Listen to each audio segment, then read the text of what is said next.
우리 이제 설 연휴의 첫날인 것 같습니다. 오랜만에 긴 연휴를 또 추석에 시간을 갖게 되는데 아마 지금 여러 곳에서 또 이 아침에 일어나서 예배 드리는 여러분들 계실 것 같은데 오늘 이렇게 예배 드리는 장소에 와서 보면 정말 우리 오늘 이 아침에 우리 많은 사람들은 아니지만 우리 자녀들이 나와 있어요. 우리 시연이, 라엘이, 또 희원이, 지원이. 그런데 애들이 표정이 좋지 않아요. 쉬는 날 왜 나와가지고 일어나. 사람도 많이 안 나오는데 굳이 이러고 있나. 그런데 여러분, 우리가 이 긴 연휴 기간 동안 우리가 무엇이 쉬는 것인지, 더 나아가서는 어떻게 시간을 보내는 것이 가장 좋을지를 이 새벽에 같이 좀 생각해 보시면 좋을 것 같아요. 특별히 이렇게 긴 연휴, 우리 이렇게 추석과 같은 명절이 끼게 되면 우리가 기쁨도 있지만 마음의 무거움도 있습니다. 왜 그러냐면 우리가 많은 사람들을 또 만나게 되고 또 그것이 오히려 불편함을 초래하기도 합니다. 그리고 또 많은 어떤 이야기들이 나오게 되다 보니까 예기치 못하게 그것으로 인해서 상처를 주거나 또 상처를 받기도 합니다. 그래서 이 연휴의 기간, 이 추석의 시간이 오히려 기쁨과 감사가 넘쳐야 할 시간임에도 불구하고 오히려 화목이 깨지고 갈등이 생기고 묻어두었던 그 문제들이 드러나서 더 힘들고 어려운 시간이 되기도 합니다. 참 우리가 안타까워요. 사랑하는 가족, 사랑하는 사람들과 함께하는 시간이 오히려 불행의 시간이 되고 문제의 시간이 되어가는 것이지요. 우리는 지난주, 그러니까 이전까지 우리는 영적 예배에 대해서 우리가 좀 살펴보았습니다. 그런데 그 영적 예배라는 것은 엄밀히 보면 하나님과의 관계의 문제인 거예요. 더 나아가서 우리가 그렇다면 하나님과의 그 관계를 통해서 우리는 사람들과의 관계 안에서 어떻게 살아가야 될 것인가. 특별히 이 추석의 기간 동안 우리는 또 어떻게 사람들과 지내야 할 것인가를 좀 생각해 보았으면 좋겠습니다. 특별히 하나님께서 우리 모두에게 주시는 구체적인 그리스도인의 태도, 행동의 모습에 대해서 오늘 이야기하고 있습니다. 저는 오늘 말씀을 준비하면서 우리가 이번 추석 연휴 기간 동안 오늘 이 말씀처럼 살아갔으면 좋겠다. 그런 생각이 들었어요. 먼저 오늘 바울이 얘기하는 것은 우리 그리스도인들의 올바른 태도는 무엇이냐? 바로 공감이라는 것입니다. 공감.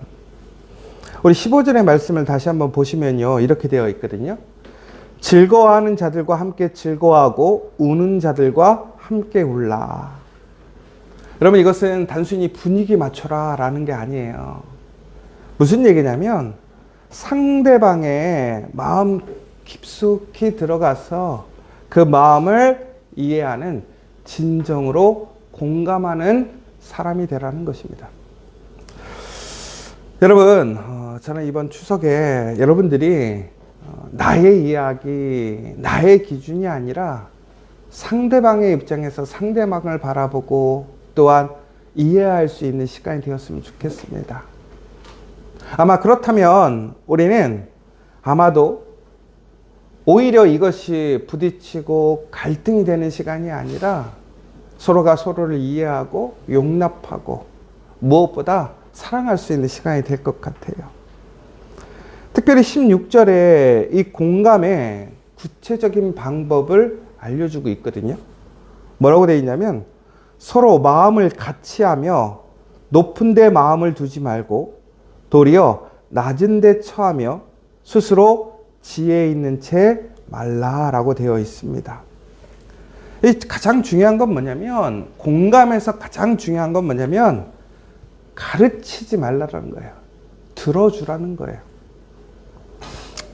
여러분, 우리는 항상 보면 가르치려고 해요. 그런데 가르쳐야죠. 모르면 가르쳐야 된단 말이에요.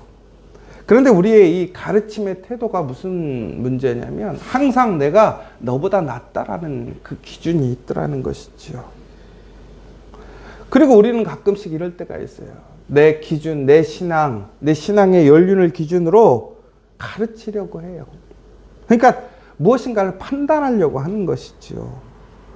그런데 바울은 뭐라고 되어 있습니까? 마음을 두지 말고, 높은 데 마음을 두지 말고 낮은 데 처하라.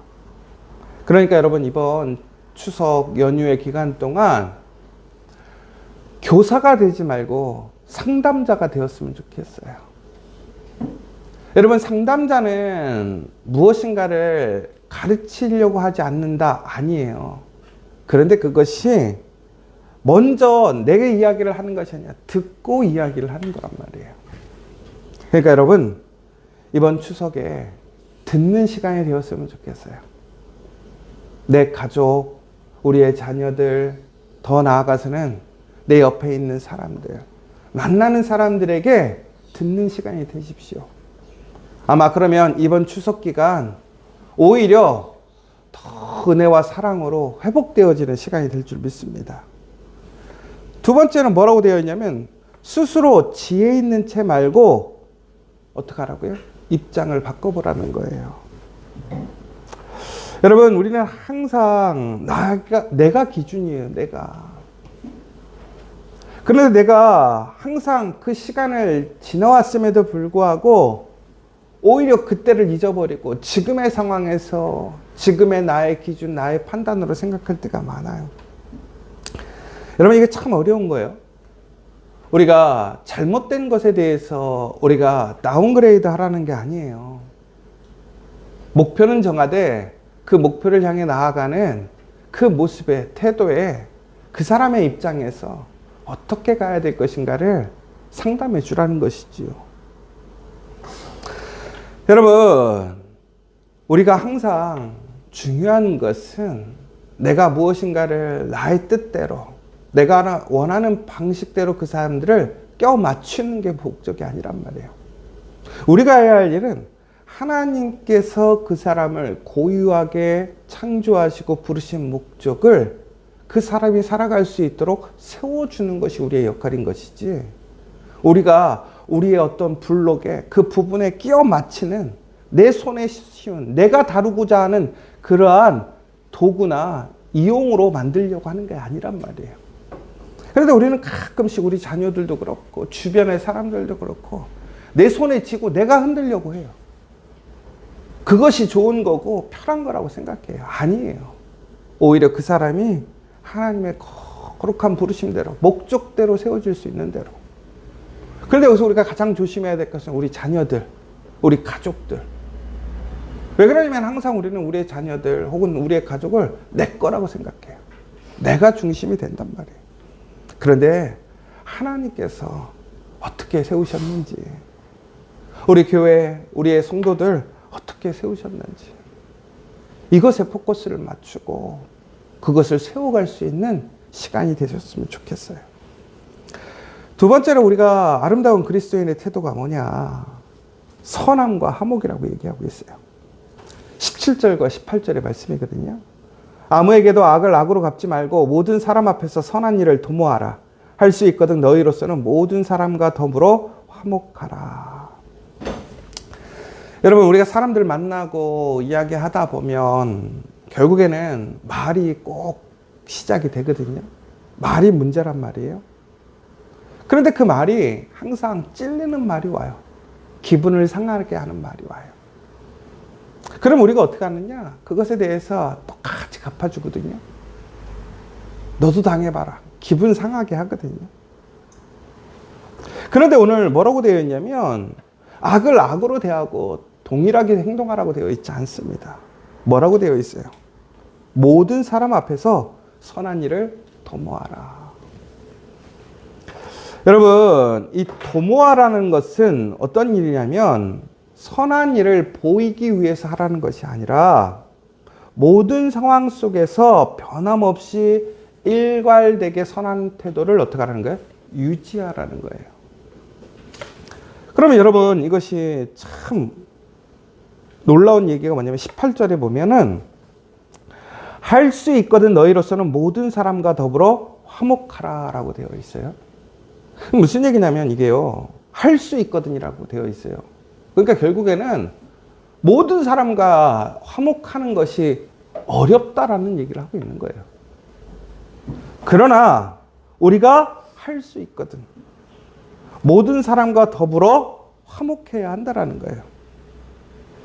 그러니까 여러분 여기서는 우리가 전제로 해야 될 것은 뭐냐면 나 혼자만의 노력으로는 되진 않지만 그러나 우리가 우리로서 너희로서라는 것은 결국은 무슨 얘기냐면요. 그 모든 것에 대한 방향과 결정이 누군가로 의해 결정되는 것이 아니라 나로 인해서 시작되고 결정된다는 사실을 기억하라는 거예요. 무슨 얘기냐면 화목하고 선을 행함에 있어서 그것들이 모두 다 함께 선을 행하게 될 때에 아름답게 그것이 화목으로 이어지는 건데 그것이 같이 이어지지 않을지라도 그것에 대한 시작점, 그 다음에 그 변화의 동기는 누가 시작할 수 있냐면 내가 할 수 있다는 거예요. 그러니까 여러분 이번 추석 기간 동안 내가 그 악을 행하거나 문제가 있는 사람에게 너가 그렇게 했으니까 나는 그냥 외면할 거야. 그것이 아니라는 거예요. 그러니까 여러분 우리가 악을 악으로 갚지 않는다. 그렇다면 그냥 대응하지 않는 것이 악을 악으로 갚는 것이 아니라는 거예요. 오히려 내가 움직이지 않는 것. 무엇으로? 선으로, 올바름으로, 사랑으로 응대하지 않는 것이 뭐냐? 악을 악으로 갚는 거라는 거예요. 성경에서는 분명히 무엇이라고 얘기하고 있습니까? 악을 무엇으로 갚으라고요? 선으로 갚으라고요. 결국은 무슨 얘기예요? 너에게 달렸다라는 거예요. 나에게 달렸다라는 거예요. 상대방에게 달린 게 아니라 나에게 달렸다라는 거예요. 갈등을 해결할 수 있는 시작점은 상대가 아니라 나라는 거예요. 우리 가끔씩 그렇게 얘기하잖아요. 저 사람이 문제예요. 나는 괜찮아요. 저 사람만 변하면 돼요. 저 사람이 잘못됐다고 하면 돼요. 그런데 오늘 뭐라고 되어 있습니까?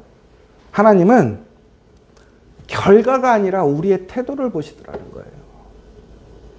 그런데 내가 거기에 하나님 앞에 올바른 태도로 나아가지 않는다면, 선한 태도로 나아가지 않는다면 결국에 뭐냐? 악을 행하는 것이라는 거예요. 사랑하는 여러분, 그런데 이것이 쉬운 일은 아니에요. 그러나 그것이 우리에게 어떻게 됩니까? 궁극적으로 하나님의 놀라운 은혜로 이어지더라는 거예요. 오늘 19절에 보면 뭐라고 되어 있습니까? 내 사랑하는 자들아 너희가 친히 원수를 갚지 말고 하나님의 진노하심에 맡기라. 기록되었을 때 원수 갚는 것이 내게 있으니 내가 갚으리라고 주께서 말씀하시니라. 놀라운 게 뭐냐면 하나님 악이 관영하고 악한 것을 가르치지 않고 그 사람이 깨닫지 않는데 왜 나만 억울하게 그렇게 살아야 합니까? 난 잘못한 게 없고 나는 피해자인데 왜 내가 더 구질구질하게 나는 그렇게 해야 됩니까? 근데 오늘 하나님이 뭐라고 그랬어요? 역할이 있다라는 거예요. 그것을 정죄하고 심판하는 것은 누구의 몫이냐? 하나님의 몫이고 나의 몫은 뭐냐? 선을 내가고 사랑하는 거라는 거예요. 여러분, 나에게 상처 준 사람, 나를 배신한 사람, 도저히 용서할 수 없는 그 원수를 내가 심판하는 것이 아니라 뭐라고 돼 있어요? 공의로우신 재판장이시고 심판하실 수 있는 하나님께 맡기라는 거예요. 그러면 하나님께서 그것을 판단하시고 갚아주실 거라는 거예요. 그러면 나의 일은 무엇입니까? 20절에 되어 있어요. 뭐라고 되어 있습니까? 내 원수가 줄이거든 먹이고 목마르거든 마시게 하라. 갈수록 가관이죠. 원수에게 내가 그저 대응하지 않고 내가 똑같이 행동하지 않는 것도 어려운 상황에서 나이가 선을 행하라고 했는데 이제는 구체적으로 그 선의 방법까지 제시해 주고 있어요. 뭐라고 되어 있냐면 원수가 줄이거든 먹이고 목마르거든 마시게 하라는 거예요. 뭐 하라는 거예요? 그에게 힘을 주라는 거예요.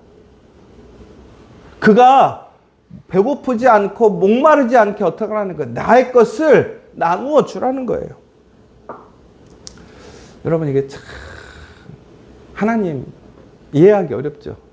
야, 나 그 사람 옆에만 있어도 사람 돌아버리겠고 미쳐버리겠는데, 내가 그 사람한테 악한 말만 안 하는 것도 이게 선한 거라고 생각하는데, 그런데 오늘 뭐라고 돼 있어요? 그건 선한 게 아니에요. 악을 행하는 거예요. 더 나아가서 내 원수가 줄이거든 먹이고 목마르거든 마시게 하지 않는다면 그것은 뭐 하는 거예요? 악을 행하는 거라는 거예요.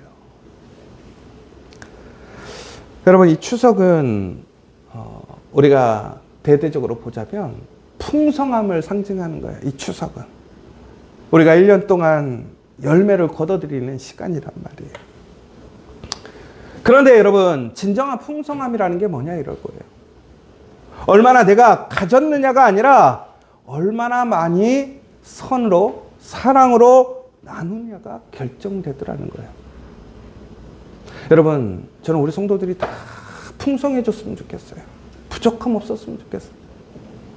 그런데 하나님이 우리를 풍성케 하고 부욕케 하는 것의 그 핵심은 뭐냐면, 세상 사람들처럼 내 것을 움켜쥐고 빼앗기지 않으려고 하고 내가 싸워서 쟁취하는 것이 아니라 오히려 선을 행하고 사랑하고 어떻게 하는 거예요?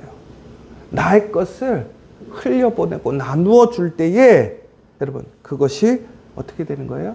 하나님의 놀라운 은혜로 바뀌게 되어지는 거예요. 성경 속에 보세요.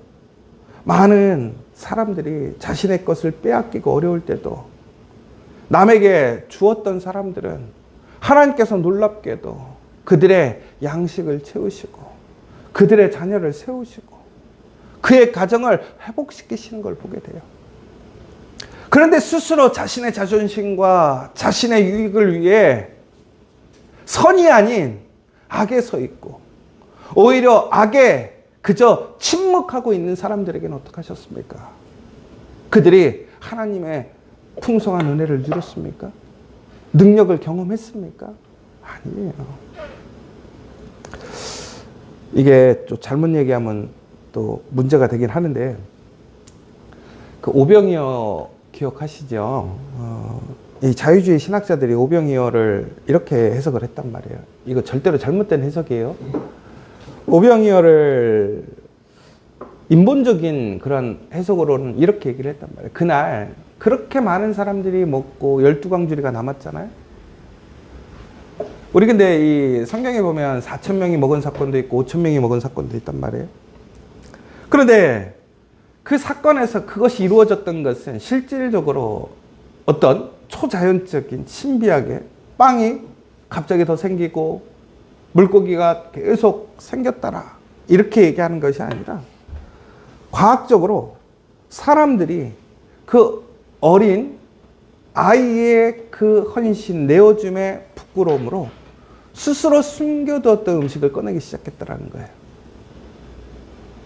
그러니까 오히려 어떻게 됐던 거예요?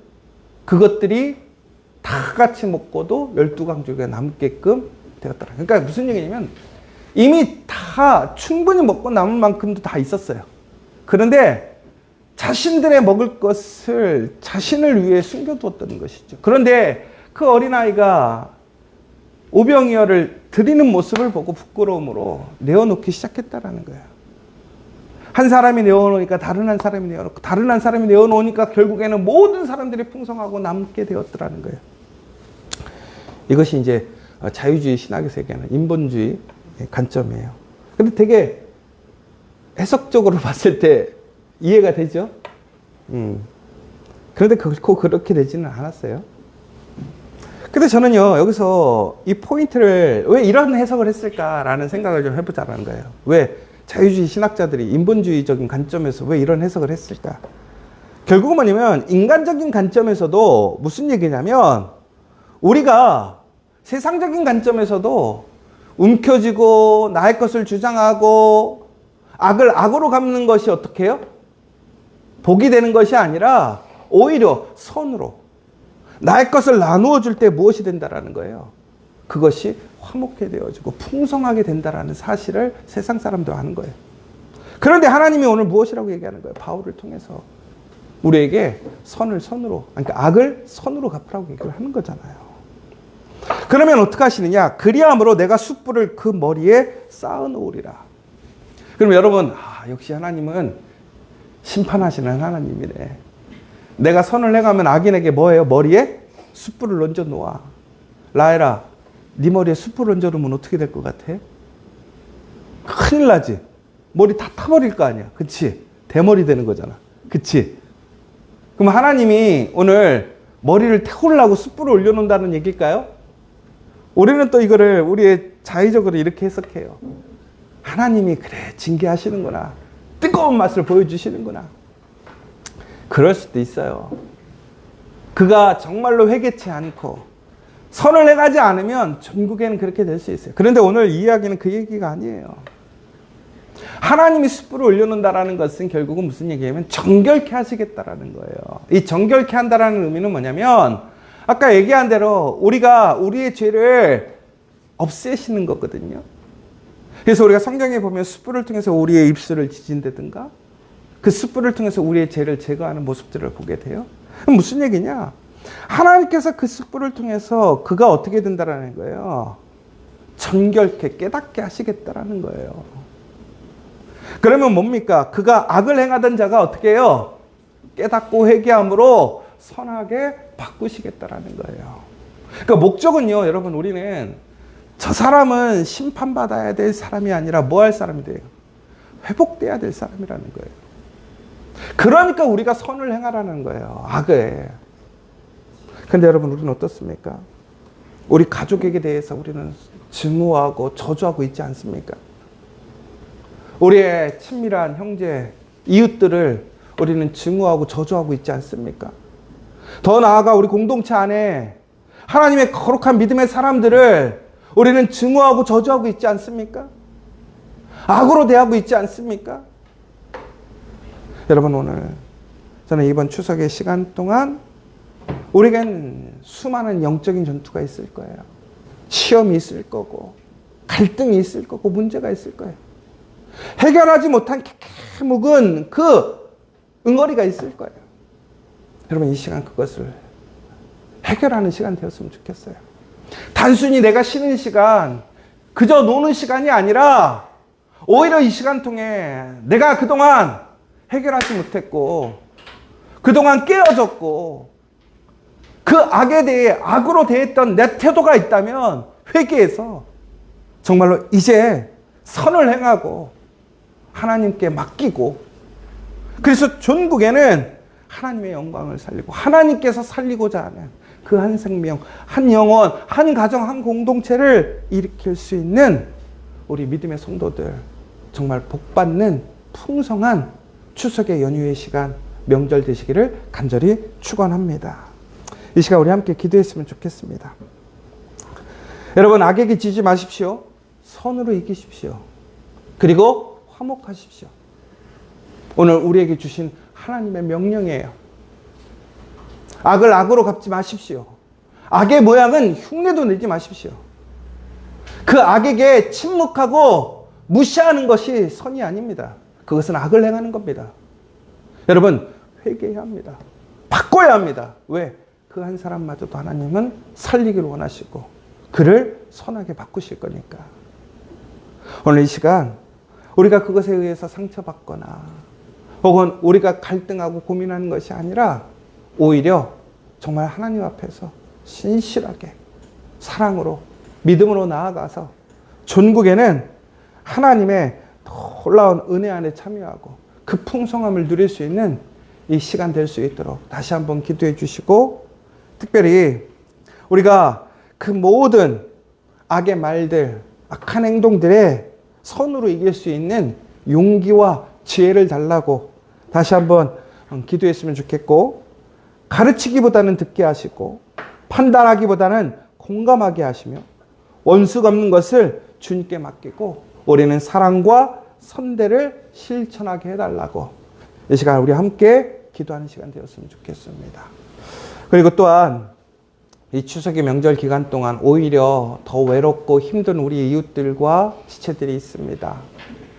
여러분, 우리들만의 좋은 시간이 아니라 내 옆에 있는 사람들을 다시 한번 돌아보는 시간, 그동안 화목하지 못했던 사람들과 화목할 수 있는 시간이 되길 원합니다. 그리고 정말로 육체적으로, 경제적으로, 관계적으로 힘든 이웃들이 있다면, 지체들이 있다면 내가 그 시작점이 될 수 있도록, 내가 그 문제에, 그 갈등의 해결점이 되는 사람이 되기로 작정하고 그 하나님께 순종할 수 있는 시간 되어질 수 있도록 다시 한번 기도해 주시고, 우리 믿음의 자녀들, 또 우리 교회의 방향, 모든 결정 하나님께 맡기고 기쁨으로, 소망으로 믿음 안에 나아갈 수 있는 시간 될 수 있도록 기도해 주시면 좋겠습니다. 우리 함께 주기도문으로 마치도록 하겠습니다. 하늘에 계신 우리 아버지, 아버지의 이름을 거룩하게 하시며 아버지의 나라가 오게 하시며 아버지의 뜻이 하늘에서와 같이 땅에서도 이루어지게 하소서. 오늘 우리에게 일용할 양식을 주시고 우리가 우리에게 잘못한 사람을 용서해 준 것 같이 우리 죄를 용서하여 주시고 우리를 시험에 빠지지 않게 하시고 악에서 구하소서. 나라와 권능과 영광이 영원히 아버지의 것입니다. 아멘.